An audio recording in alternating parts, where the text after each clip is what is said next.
why you must be directional when trading options. The reality is that you're simply not going to collect enough premium if your only options trading strategy is to grow your account by collecting premium. During a bull market, you might not beat the S&P 500, or if you do, then you're selling strike prices which are too close to the current market price, and therefore you're leaving yourself susceptible to a large volatility increase, or if the market pulls back by 5 to 10%, having all of your short put positions be challenged and become in the money. For my 15 years of trading options, I found that combining multiple strategies and collecting premium using ratio spreads, hedging so that way you can profit from large volatility increases and spikes in VIX is the best way to trade.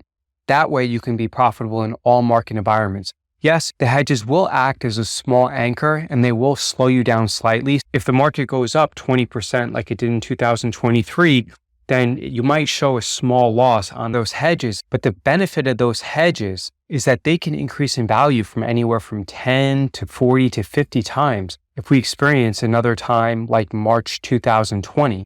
But you don't need a situation like that in order to crush the market and do extremely well. Just a few weeks ago in March 2024, I structured a trade in NVIDIA where I ended up closing it out for a $6,000 profit. And the way that I structured the trade allowed me to profit significantly from the increase in NVIDIA. And the only risk that I had would be if NVIDIA fell below $200. So yeah, I definitely understand that if you want to play devil's advocate, you can make the case that NVIDIA was trading at about $100 in early 2023, but recently it's been trading at about $900. So owning it at about $200 while simultaneously profiting from the increase in the stock price is a great trade structure. I remember about 4 to 5 years ago, I was speaking with my account manager at E-Trade, and he told me that from his experience, some of the most successful traders are those who occasionally buy options. And I think it's really important to buy options and to be directional, because think about it, if you're not trading directionally and you're not buying options, then you're likely selling a lot of call options in order to get some negative delta in your account.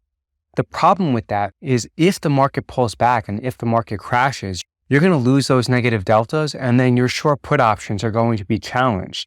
And you're not going to be able to sell enough call options to offset the massive increase in delta that your short put options are showing you because of the market crash. As a result, in that situation, the best thing that you could have done would have been to buy protective put options. Or on the opposite end of the spectrum, if we're in a euphoric market, you don't want to hedge to an extreme where your losses on your long put options are going to offset your gains from your short put positions. As a result, the best way that you could possibly profit from a euphoric market or even just a regular bull market is to be directional and to capture some of the upside moves. You can do this with numerous strategies, such as running the wheel, which is not necessarily my favorite strategy, but I do know people who use it effectively and who make a lot of money from running the wheel strategy. Personally, I prefer ratio spreads and other custom strategies that I discuss in my options trading course at beststockstrategy.com/memberships.